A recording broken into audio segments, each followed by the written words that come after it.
This is americasdemocrats.org, the weekly netcast for stand-up Democrats. I'm your host, Jim Cuddy. On today's show, two professors join us. Ohio State's Stephen Conn destroys the free market fundamentalist by pointing out that they are laissez-faire when it suits them and in favor of government intervention when they need it, like building railroads on public land and suppressing unions, women's rights, and voting rights.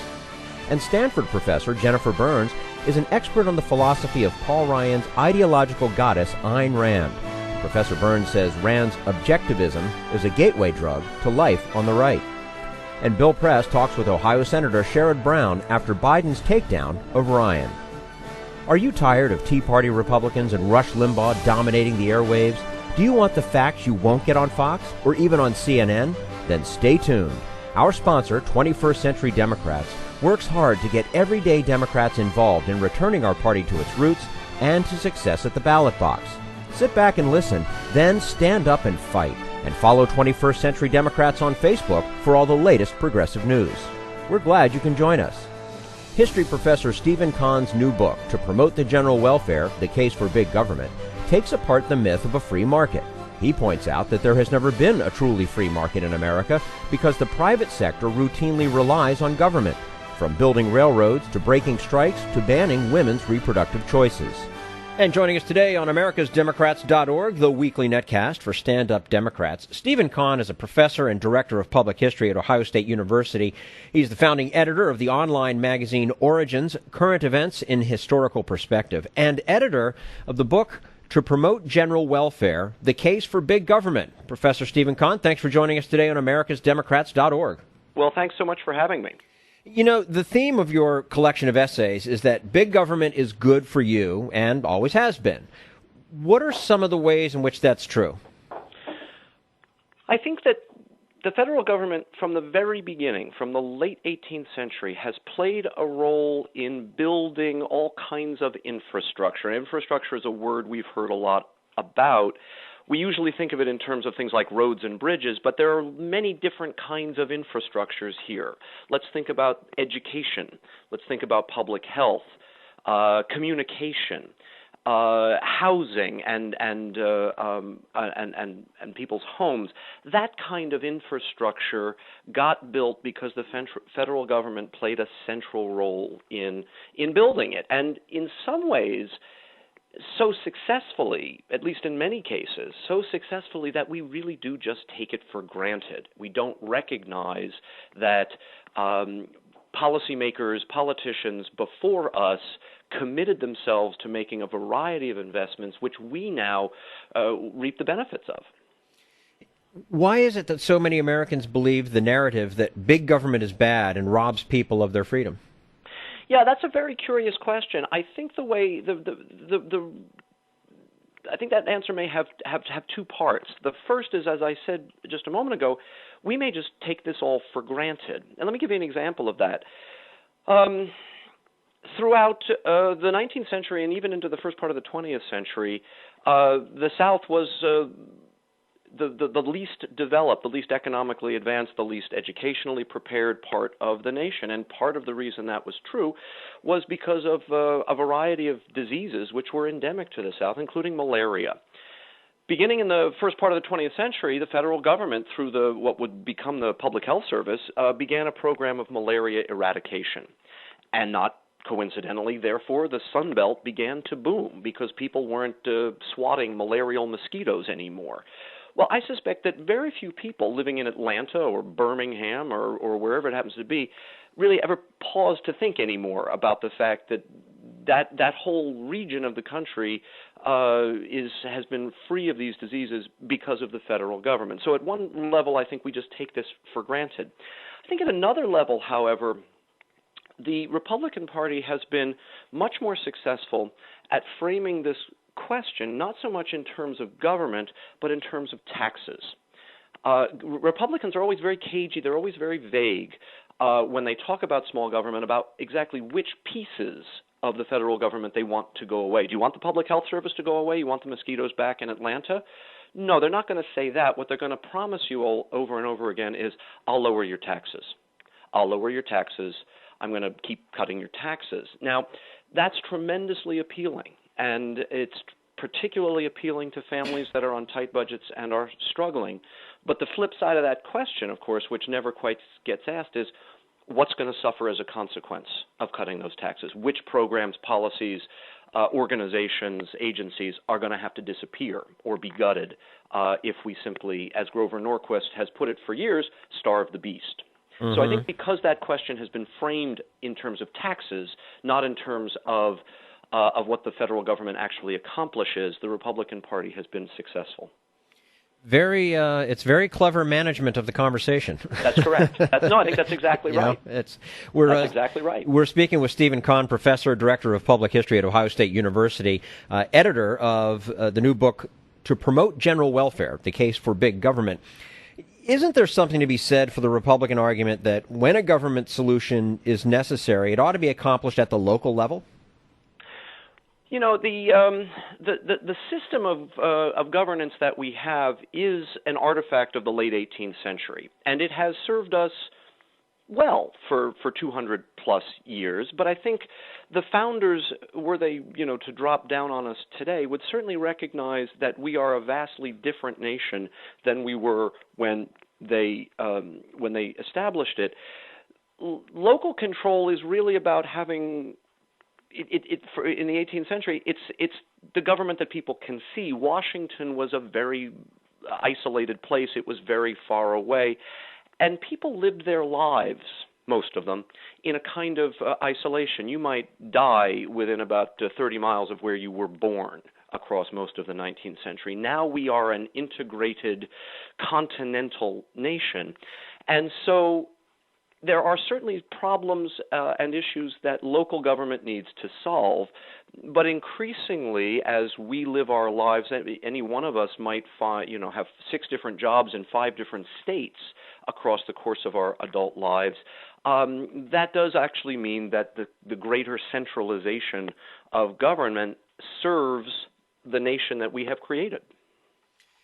You contributed an essay to this collection about the role of the federal government in promoting the arts and culture. Isn't that kind of a frill that might reasonably be cut in a time of budget austerity? Well, that's a good question, and let me answer it in 2 ways. If the funding for the arts and humanities that the federal government provides were to be entirely eliminated tomorrow, nobody would notice. Because, in fact, the sums of money we're talking about here are so trivial, they don't even amount to a rounding error over at the Pentagon, where the real money gets spent. So, in some ways, it's not even a fight worth having, except if you really sort of want to create a straw man, because, again, the sums of money here are so inconsequential. But let me defend it in a different way, and that is to say that the arts and culture tell us who we are.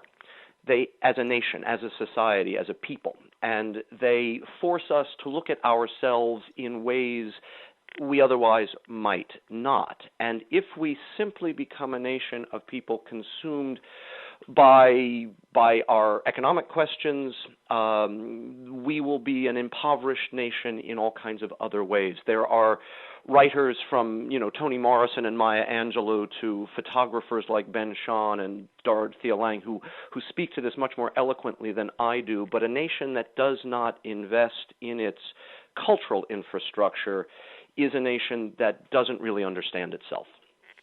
How do you explain that to people that can't see beyond what's right in front of them? Well, you can start with what's right in front of them, right? And I think this is one of the funny things about the election cycle of 2012 is the fight we've been having over that phrase, you didn't build it. Mm-hmm. Because in point of fact, you really didn't build it. That what we all have to recognize is that we benefit from this interconnected set of institutions, infrastructures, which we individually could never have put together, but which we collectively all benefit from. If you're a small business owner, you're taking advantage of publicly funded roads, power grids, communication networks. You're taking advantage of a workforce that's already been educated for you. If the private sector had to educate all of its workers, we wouldn't have a private sector in this country. So that's, I think, maybe people who can't quite see beyond what's right in front of them, you can start with what's right in front of them. The house you live in is being supported federally through a mortgage program. The schools your kids are going to are being supported publicly, and on it goes. Yeah. Now, is there any limit on what big government can or should do? Oh, sure. Yeah, as I said, I think what we need to recognize is that the government is an instrument of our collective political will. Democracy is a process by which we work out what should be our common objectives. Government is the tool with which we use to carry those objectives out. I think the government, we've seen places, for example, where the government really did try to run the private sector of economies, and it didn't work. It didn't work at all in places like Eastern Europe and the former Soviet Union. So I certainly don't want the government building, televisions or smartphones, because the private sector does that better. I also think that the federal government ought to stay out of my private life in ways in which the Republican Party thinks we really ought to be policing my private life. I think the federal government should leave women and their partners alone in making reproductive decisions. That should be between doctors and patients. But I think, as I said, there are also areas in which the private sector simply cannot do what the public sector can in places like transportation and education and healthcare. Mm-hmm. So, along these lines, how can the people who say, keep your government hands off my Medicare, be educated as to how they are helped by government? And this also kind of goes to the whole mortgage program and, Sure. and all these other things that where the government's a part of your lives, whether you know it or not. Yeah, I think that's right. And I think, so on the one hand, that wonderful woman, I think she was in South Carolina, who told us to keep government hands off her Medicare. I'm not sure she is, in fact, educable, but I think what people need to understand here, and maybe this is how the conversation needs to get shifted, is that I think everybody would acknowledge that the way they benefit individually from the federal government is just fine, that my Medicare or my Social Security or my mortgage interest rate deduction on my taxes, that's good. What's bad somehow is what other people get. And that's the result of a culture we have created over the last 30 years where we really have pitted ourselves against each other. And what we need to come back to is a sense that when we all do well, we really all do well. When your neighbor does better, you do better. When the schools in your city improve, even if you're not in them or your kids aren't in them, your life improves as well. We have really moved away from that communal sense, that community sense of what progress and prosperity means, and we focused only on our individual benefits. That, I think, is how we need to start talking about things. Professor Stephen Conn, Director of Public History at Ohio State University, editor of the book To Promote General Welfare, The Case for Big Government. Professor Conn, thank you so much for joining us today on AmericasDemocrats.org. Oh, it's been fun. Thanks. We appreciate your time and look forward to speaking to you again soon. Great. This is AmericasDemocrats.org, the weekly netcast for stand-up Democrats.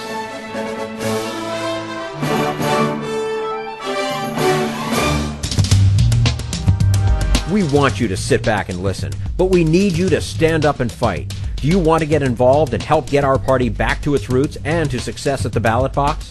You can make your contribution to Democrats for America's Future and help us keep this show going and to elect Democrats who will stand up for democratic principles. Go to americasdemocrats.org and click on Donate at the top of the page.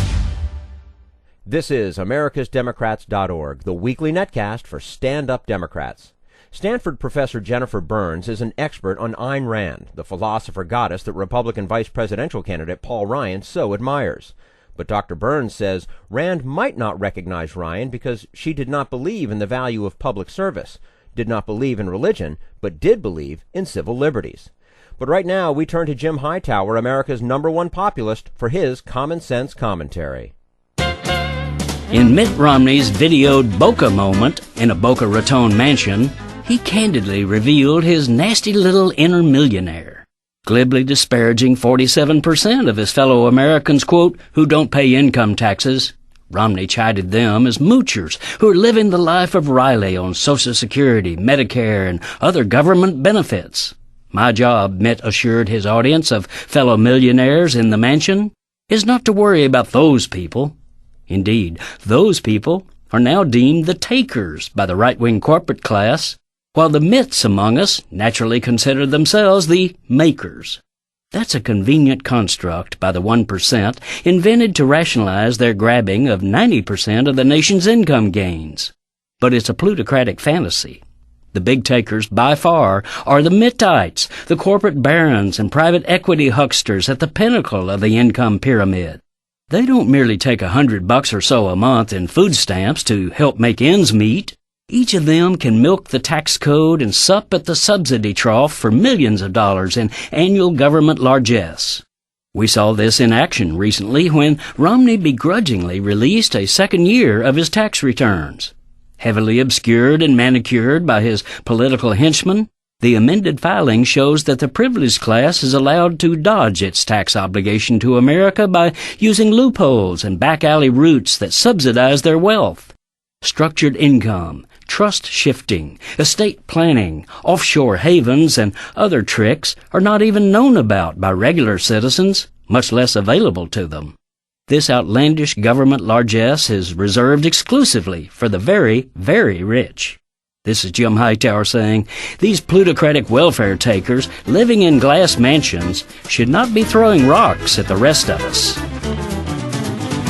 Need an antidote to the progressive blues? Want some good news about how grassroots folks are rebelling against the corporate powers and winning? Well, here's an easy-to-swallow pill for you, the Hightower Lowdown. Hightower's monthly newsletter will give you the lowdown, even as it lifts you up. It's 4 pages a month, jam-packed with facts you can use, actions you can take, and Jim's own Texas humor, all for only $15 a year. To become a lowdowner, go to hightowerlowdown.org. This is americasdemocrats.org, the weekly netcast for stand-up Democrats. Republican vice presidential candidate Paul Ryan was an acolyte of the right-wing philosopher Ayn Rand. Jennifer Burns is a professor at Stanford who is an expert on that philosophy, and she explains its hold on Ryan and other extreme conservatives. According to Dr. Burns, Ayn Rand is a gateway drug to life on the right. And joining us today on americasdemocrats.org, the weekly netcast for stand-up Democrats, Jennifer Burns is an assistant professor of history at Stanford University, where she teaches courses on American political, cultural, and intellectual history. Also the author of the book Goddess of the Market, Ayn Rand and the American Right, which was based on exclusive access to Rand's personal papers. Professor Burns, thanks very much for joining us today on americasdemocrats.org. My pleasure. Now, the Republican vice presidential candidate, Paul Ryan, has said he was deeply influenced by and became a follower of Ayn Rand. How has her philosophy affected or infected the Republican platform? Well, it's done so through people like Paul Ryan, who discover her usually at a sort of formative age when they're thinking about their perspective on the world, and maybe they're starting to read books of political philosophy, maybe not. Maybe someone hands them Atlas Shrugged. It's kind of been floating around in adolescent culture and particularly in conservative youth culture since the 1960s. They read Atlas Shrugged, and it's sort of a revelation. It's a bolt from the sky. This is how the world could be. This is the answer. And she provides this very crystalline, very pure vision of the world where there's an answer to every question, there's a solution to every problem, if only you follow this philosophy that she's laid out. So, she's brought people in. What I call her in my book is the gateway drug to life on the right, because she exposes people to this idea, this utopian idea of free market, laissez-faire capitalism. And even if they go on and maybe develop more nuance in their ideas or, maintain a religious belief or start reading other thinkers, that ideal of how well the world could work if government did not get in the way of the free market, that's that basic idea that they see brought to life in her novels, and many of them never forget it. And so the increased emphasis on the danger of government regulation of the economy and the possibility of free markets and unregulated capitalism, a lot of that is coming from Rand's novels. Mm-hmm. Now, Congressman Ryan has spent his entire career in public service, from his years as a speechwriter for politicians to his service as a committee aide, 14 years as a member of the House of Representatives. What would Ayn Rand think of someone who chooses public office over private enterprise? Well, it's interesting. His Ryan's quote that Rand inspired him to public service is sort of ironic because she wouldn't even recognize public service as a valid category. In other words, she thought individuals should pursue their own self-interest, and to claim that they were serving other people was just disingenuous. So she would look, I think, with great suspicion on that very concept. She wouldn't mind people working towards, what she thought was a free society or working to advance her political ideals. But she generally encouraged people to sort of find their passion and pursue it. And I think the difficult thing for her with democratic politics is it naturally involves compromise. It naturally involves thinking about what other people want from you and sort of tailoring your ideas and your positions for maximum popularity. So it's hard to have that deep core of personal integrity and be successful as a politician in a democratic system because you're trying to get people to vote for you. So I think this idea of public service she would consider sort of a sham. I mean, there is room in her ideas for people to go into politics or into activism to try to change a political system, but she really thought you had to get the ideas right, and I think she would have some doubt that Ryan had those ideas right because he mixes his advocacy of capitalism with social conservatism, and she was very much opposed to that whole set of ideas. There is a certain black and white dialectic about the Ayn Rand philosophy. Is that what appeals to young people? I mean, isn't that somewhat an unrealistic basis for solving complex problems facing government? Yeah, I think the black and white aspect of her thought is part of what's very appealing. And if you look at what Paul Ryan has said, he talked about the way Rand characterized the world as a conflict between individualism and collectivism. And as he described it, that is what's happening today, and that every problem can be viewed through this individualism versus collectivism lens, and then you choose the individualism side of the spectrum. So it's incredibly simplifying, but it's very clarifying and very reassuring for people to feel like, wow, I can boil everything down to this very simple choice, and then I know which direction to go. I'm going to go for the individualistic perspective or the individualistic answer. So that is part of her appeal, that it makes things very clear and very evident. I think it's a very hard basis for governing, and I think we're seeing Ryan back away from Rand for a variety of reasons, but it would be hard if he were a true devotee. He would not have gotten as far as he's gotten, as a politician in a democratic system. We're speaking with Jennifer Burns, assistant professor of history at Stanford University, author of the book Goddess of the Market, Ayn Rand and the American Right. Wasn't Rand a strong believer in separation of church and state? And wouldn't she have been revolted by the Republican Party's union of religion and politics? Yeah, she actually saw it starting to happen during her lifetime, and she fought against it in vain. One of the last things she published was this diatribe against Ronald Reagan, and specifically his blending of religion and politics. And she called him out on his support for the pro-life movement, his opposition to abortion, which she considered absolutely clear-cut a personal right for every woman to make that choice. And she said, Reagan would take us back to the Middle Ages, when religion and politics were blended, and that one of the greatest things about the American system, she thought, was this distinction between the religion and state, the separation of church and state. And, she grew up in a Jewish family in Russia, so she was very aware of how precarious a place of a minority could be in a country. And so I think she felt when she came to the United States that it no longer mattered. Her background no longer mattered. She was taken as an individual. This was really freeing and really liberating. And then she saw the Republican Party sort of going back to a place where to be a full citizen, you had to make obeisance to religion. You had to be Christian to be in the political system, and she thought that was very dangerous, and that was really contradictory to the main ideals of the founding of the United States. So she sounded the alarm. She warned her followers, don't vote for Reagan, don't support him. And, as one person, she was sort of powerless to stop that historical trend, but it was absolutely something she was opposed to. Now, isn't objectivism and the entire Ayn Rand worldview simply an appeal to selfishness? I mean, doesn't that conflict with the Judeo-Christian ethic that Republicans say is the foundation for American values? It does conflict. Not only does it conflict with the Judeo-Christian ethic, objectivism was created as an alternative to the Judeo-Christian ethic. I mean, Rand called Christianity the kindergarten of communism. So she thought the Christian ideals of sort of service to others and,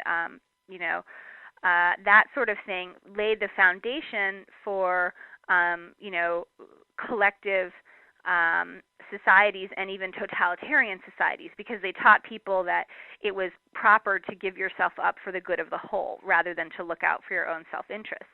So she thought, I need to create a moral system in which it's moral to look out for yourself, and it's immoral to sacrifice yourself to other people, and that way there will be a philosophy in place that will support free market capitalism instead of supporting communism or socialism. And she had lived through communism in Russia, so this was a very personal as well as an intellectual quest for her. So she created this system, and she was a great reader of Friedrich Nietzsche. So she was very much in the sort of let's flip all values, the transvaluation of values. Let's create a new philosophy different than anything we've ever known. Let's go beyond Christianity. So it's absolutely sort of flabbergasting that very devout Christians nonetheless take her ideas and say that these are important and valid guides to the world, when the whole system was created to essentially compete with and overcome and destroy Christianity as a moral system. And before we let you go, Professor Burns, isn't it also true that Ayn Rand's moral abhorrence of government went so far as to oppose what is now the Republican social agenda? Yes, absolutely. I mean, she, thought that government did not have the right to, regulate abortion. It did not have the right to regulate the use of drugs or illegal drugs. I think she probably would have been open to, the liberalization of laws about homosexuality, potentially even gay marriage. I mean, she really was a pretty thorough civil libertarian who thought government should be as small as possible in the personal realm and in the economic realm. And so she was very consistent on that in a way that few politicians today are. Maybe her closest analog would be Ron Paul, although Ron Paul, as a Christian, has supported some things that Rand would say are not appropriate in terms of abortion rights and regulation of sexual activity and things like that. My guess is that nobody would make Ayn Rand happy nowadays. You're right. Nobody would, and that was part of her function was to decry everything and everyone, in the hopes that something new would come out of that. So sort of a fruitless quest, but one that people, it was an idealistic quest that a lot of people found attractive in its purity. So, Jennifer Burns, Assistant Professor of History at Stanford University, author of the book Goddess of the Market, Ayn Rand and the American Right. You can check out Jennifer's website, jenniferburns.org. That's JENNIFER, burns.org. Professor, thanks so much for joining us today on americasdemocrats.org. Thank you. We appreciate your time. This is americasdemocrats.org, the weekly netcast for stand-up Democrats.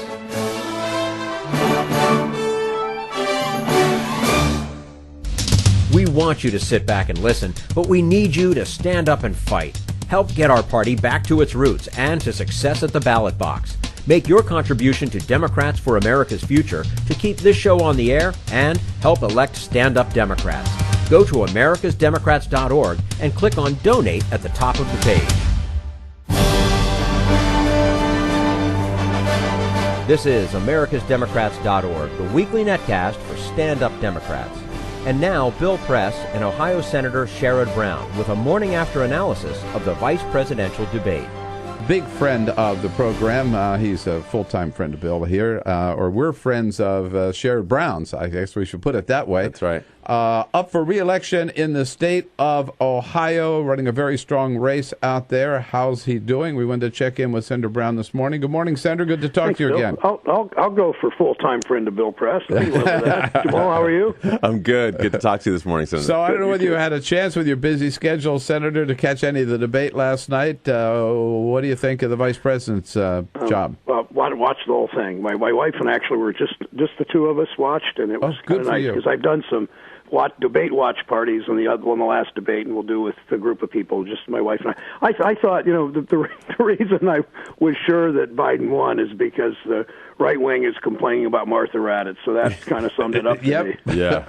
And also, go ahead. That's just kind of, it's so interesting when, the president didn't do as well in the first debate, and, all kinds of Democrats and progressive commentators said the president didn't do well. When Biden beats Ryan, the right-wing commentators blame somebody else. It's sort of like their views of climate change. They got to blame somebody else for everything. It's just and they tried to set this up beforehand to going after the fact that Martha Raddatz used to be married to the FCC Commissioner Julius Genachowski. The president and Julius were friends in law school. He was at their wedding. Who cares? It doesn't matter.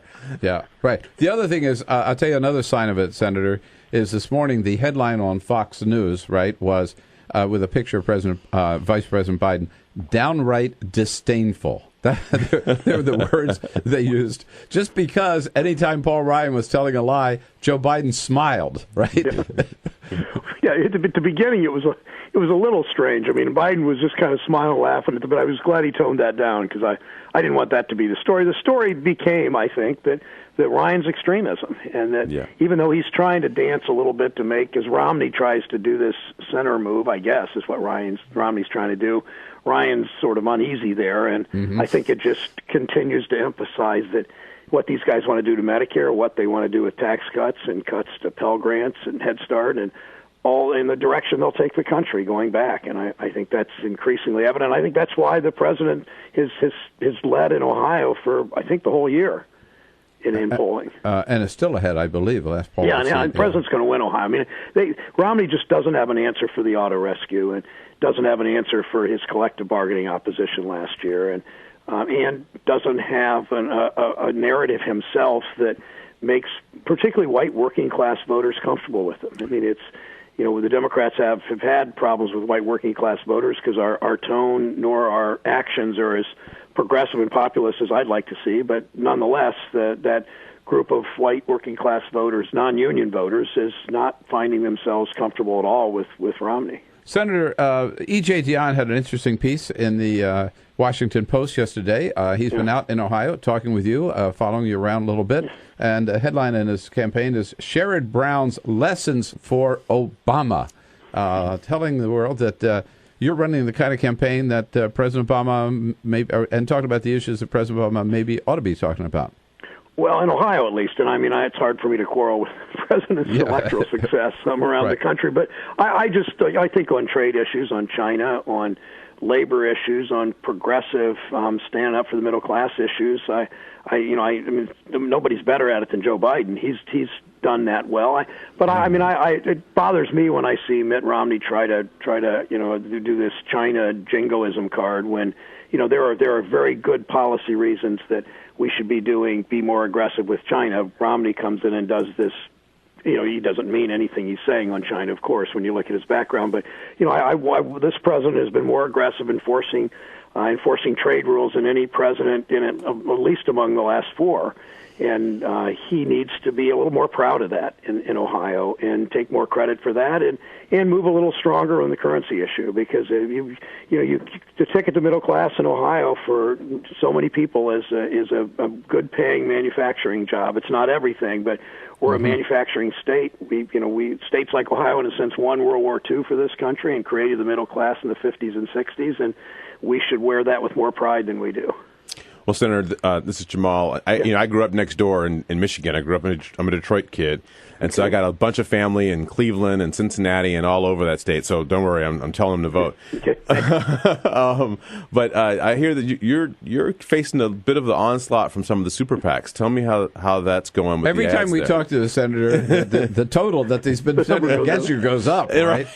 Yeah, they're up to $21 million in attack Wow. ads. Good Lord. That's just television alone. I think Karl Rove and the Koch brothers have a sort of division of labor. Karl Rove does the TV, where there's probably the most lucrative for him, although he says he makes no money from it. I don't know if he does or not. But, And then the Koch brothers are doing the radio, billboards, all the other kinds of things that they're direct mail, probably push polling, probably paid canvassers, all that. And it's $21 million in TV. And as a contrast or in context, my whole campaign in 2006, I spent $6 million on TV. So they're just thinking. I mean, we figure as Bill and I have talked in the show before, Jamal. We figure it's oil company money because they don't like my position on tax subsidies for oil industry. It's probably money from companies and Chinese interests that outsource because of my currency bill, and it's clearly Wall Street money because of my legislation to break up the 6th largest trillion-dollar bank. So it's not unexpected, but this kind of money. You blunt it in part by a really good grassroots effort. We have teaming up with the president. I mean, we've had the best grassroots effort in the country. We've had significantly higher early voting this year. We started a week ago yesterday, I believe, or 9 days now. We've had higher early voting, significantly higher than 4 years ago, and that's all the grassroots efforts that we and the president have been able to put forward here. Well, a good messenger, good message, and a good campaign team can beat a lot of money any day. Well, that's what we're hoping for. I think we're getting it. And I know Bill always makes this pitch for me, but people listening can help us by coming to SherrodBrown.com and joining us. And Bill has been very helpful with that, and it's made a difference all over the country for us. Right. Well, I was just about to say that another way to fight these super PACs is for people to get involved with the smaller donations, and they all add up. As the president, by the way, has learned also. Absolutely. The way to do that, as the senator just said, is SherrodBrown.com. What are the unions? Are they a good part of the grassroots effort, Senator? Yeah, absolutely. And I mean, there's a lot of union full-time union activists on the ground now helping. They've increasingly gotten better and better at turnout and persuasion among their membership. Under Citizens United, they can now go to more than their membership. That was one of the good things of Citizens United, about the only good thing, that union members now can, on union time, go out and campaign to other people. But where the unions have been particularly strong is reminding their members whose side you're on, and that's everything. In politics, to me, that's everything, and it's especially everything in the trade union movement. And Romney and my opponent were wrong on collective bargaining. You remember last year was the only time in American history when collective bargaining has been on a statewide ballot. We got 61% of the vote. We won by 22 points, and we remind police and fire and teachers and librarians and just people generally that understand collective bargaining leads to the middle, brings us a middle class. So those issues, the labor unions are particularly good at reminding their membership, who's been on their side for the last 10 years and who's not. And that's what it's all about, really, when it gets said. Just look at the people who support you, and then you go out and help them get reelected. Pretty simple. Pretty simple. Exactly. Anyways, Senator Sherrod Brown, I know you've got a busy day and you've got a lot to do, and we want you to get out there and get back to work and shaking some hands and raising some money and winning this campaign. It's SherrodBrown.com, SherrodBrown, SherrodBrown.com. Thanks, Senator. Go get him. We'll talk to you again Bill. soon. I'm still drinking out of the Bill Press mug you gave me. All right. Make a good, strong coffee. That's all for AmericasDemocrats.org. Thank you to all who made today's show possible. Stephen Conn, Jennifer Burns, and the entire Bill Press team. And thank you for listening. If you liked what you heard, please get involved in our efforts to keep this show going and to elect Democrats who are bringing the party back to its roots. Go to AmericasDemocrats.org and click on Donate at the top of the page. And be sure to find 21st Century Democrats on Facebook. For AmericasDemocrats.org, I'm your host, Jim Cuddy.